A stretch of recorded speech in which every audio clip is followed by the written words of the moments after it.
Hey guys, welcome to the next episode and the season review for 2038-2039. I've stopped numbering the season now and I think I'm getting a bit confused by it, so I'm just going to go by the year. And as you can see, if you're reading there, Manchester City have won and won by quite some distance. Well, not the biggest in the world, but 13 points in the end. As you can see, our unbeaten run was not to last, as we did manage to lose 3 times. As you can see, we drew 11, which was quite a lot. If I rank it by draws, as you can see, we would have come fourth, which is still quite staggering.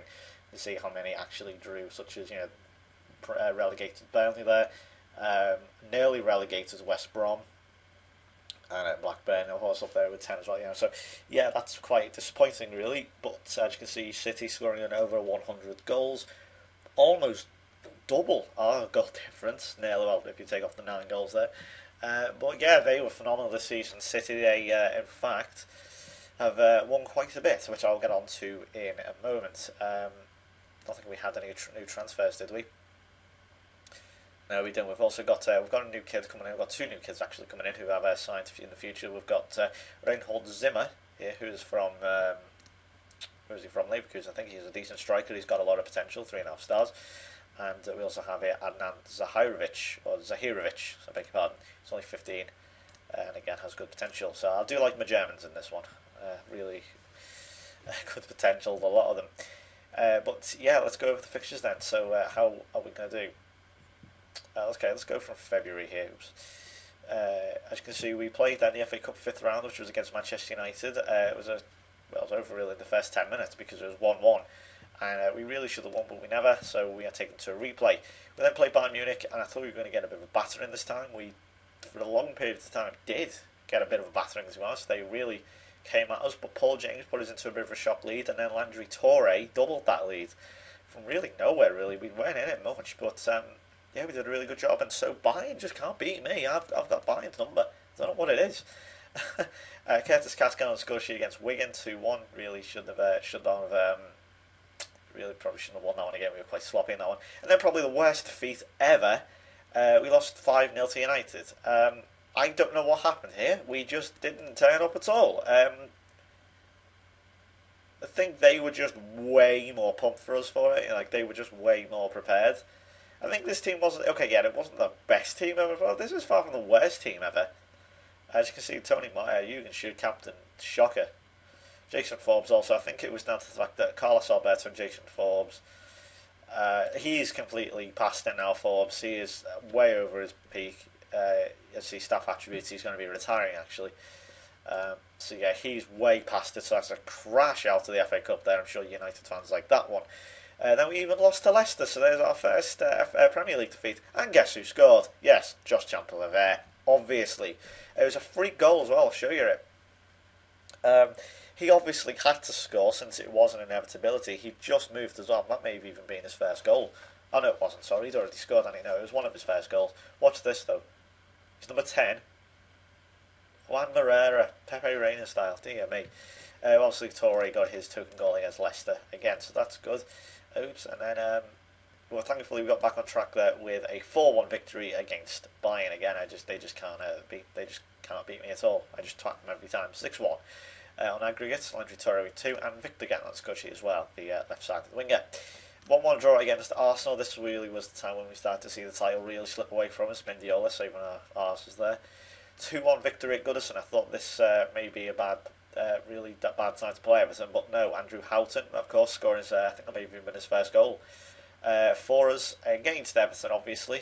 No, not in the first goal in the league. He really wasn't very good through February and March. He really went on a downer, but I had words with him, and he's picked himself up since. So, yeah, he obviously would have to score against Everton, his boyhood club.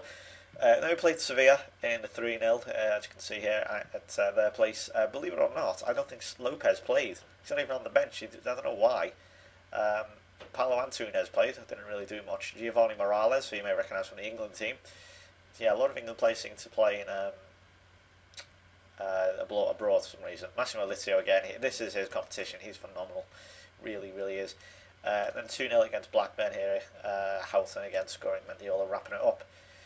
And then we brought Sevilla back to our place and gave them a good spanking again. 5-1. Again, it wasn't particularly nice that we conceded in the last few minutes, but whatever, it doesn't matter. Two Germans there, Schug and Rogalski on the score sheet. Then we had a fantastic game here against Manchester City. Actually, no, I wasn't gonna tell you guys, but I'll tell you anyway. I actually had a bit of a problem where the game. I thought I'd lost the game completely. You know, where you go to load the game and it says game cannot be loaded, and that is the screen you never ever want to see. Thankfully, I'd made a backup. It actually had to come up with backup, and I missed like 3 games. They are the following 3 here. The following 3 games, which were City, West Brom, and Tottenham. Thankfully, we beat Tottenham again, which is, I think it was the same scoreline actually, so we hadn't missed anything there. I think they were just 2 different goal scorers. We didn't beat West Brom 6-0, which was bizarre. Houghton, Licio, Schmidt, Torre, and Rogalski on the score sheet there. We did beat them. I think we beat them 3-1 in the end in the older version. But what happened was basically when I went, I didn't save it, and it completely crashed. I think. Oh, I tell you, yeah, I just remembered what happened. I actually did save it, but it crashed mid-save. I don't know how it did it, but it crashed mid-save. And I went to close it, and it just completely froze. Everything froze, so I minimised it. Went to shut the computer down. The computer wasn't shut down, so everything was just stuck. I mean, completely stuck. I had to turn it off manually. And obviously, you know, that's when Windows takes a big hissy fit and he goes, "You didn't shut me down properly." Yeah, because you didn't. Fuck you. Anyway, I wonder why I want to move to Mac OS 10. But yeah, as I say, we lost to City anyway. Either way, Wade Weaver there, the England player, Sean Shaw obviously getting on the score sheet as well. I holidayed these 3 games just to be fair. You know, again, I don't want to cheat there by playing them again and know who's who. So I just holidayed them, and this is what happened. So yeah, same result essentially, just different score lines. Then picking up again from where it's meant to be, Houghton got a hat-trick this time against Birmingham. Schmidt, who is now my regular penalty taker, believe it or not, he's a great penalty taker for centre-back. Just generally a great penalty taker, scored there, so he's there. And then we played, say, Tottenham, and we had 3-2. I thought we were going to have another one of those crazy games yet again, but it was turned out to be 3-1. Landry, Torre, a first-half hat-trick. Unbelievable. Actually, I should just show you Houghton's hat-trick for you. So we got into the Champions League final. I'll tell you about something like that in a minute. I'll tell you something about it in a minute, I should say. Not that one. Yeah, 4-1 here. Birmingham. Look at Houghton's, look at the hat-trick. 3-11-13. 10-minute hat-trick from Andrew Houghton. Not quite Robbie Fowler's 3-minute hat-trick, but yeah. So we're in the Champions League final, so we're out of everything else except the Champions League. So, FA Cup. Man City are the holders. Premier League. Man City are the holders. Where's the League Cup? Hang on. Man City.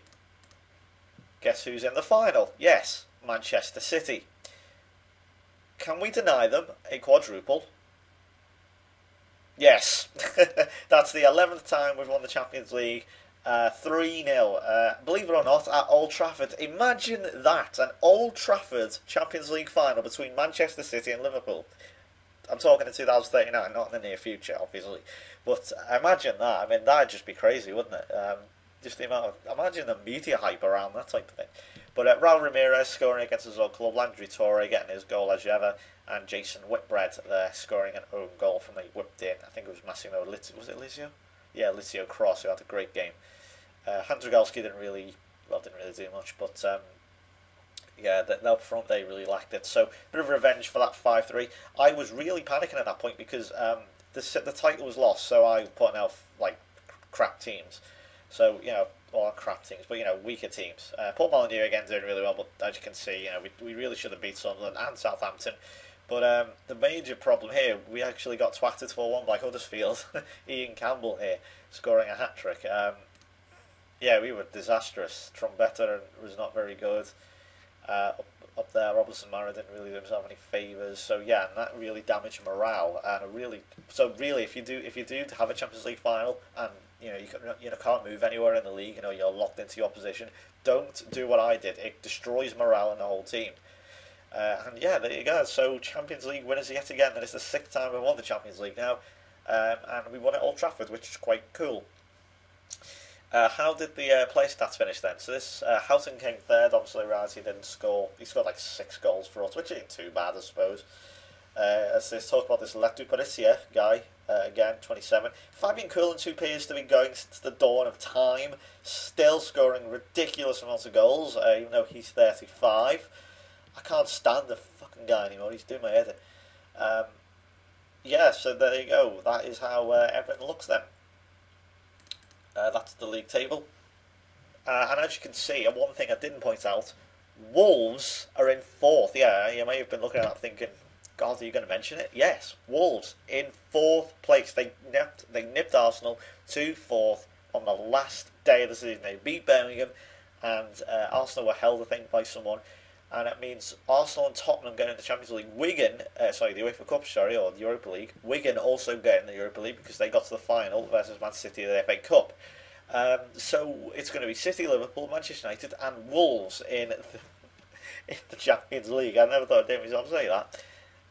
Arsenal and Tottenham, as I say, have to be refined to the Europa League, and Chelsea get nothing at all.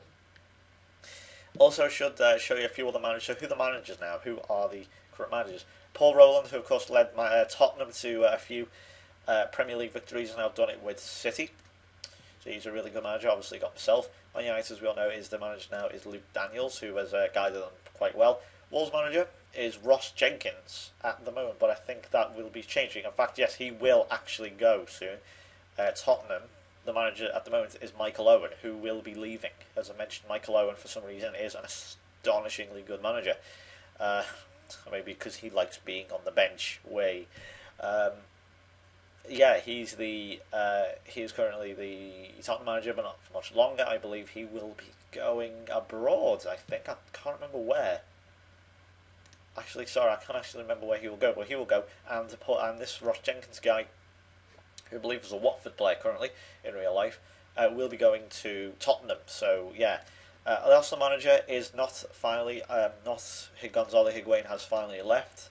He left like last season actually. He left in November, and Alex Oxlade-Chamberlain, otherwise known as obviously Alex Chamberlain, is now the Arsenal manager, and he's not doing a particularly good job, to be honest. But yeah, there you go. That's him. And the Chelsea manager currently is Ibrahim Afellay, who is again, he's done all right, Afellay, but yeah, this place that things are going could be doing better. So there you go then, that is how things look currently, and I'm now off to play the next season. So also Luis Suarez will be going, Nicola Maggio won't be, hopefully. So yeah, that's that then. We're going to be playing Benfica in the Super Cup. I was going to do a live commentary of the City game, but there was a reason, I've forgotten. I decided against it. I forgot, you know what, I've forgotten. I can't remember, so never mind. Yeah, anyway, so thanks for watching, lads. I will be back then with the February review for 2009, 2039, 2040. Thanks for watching. See you next time. Bye.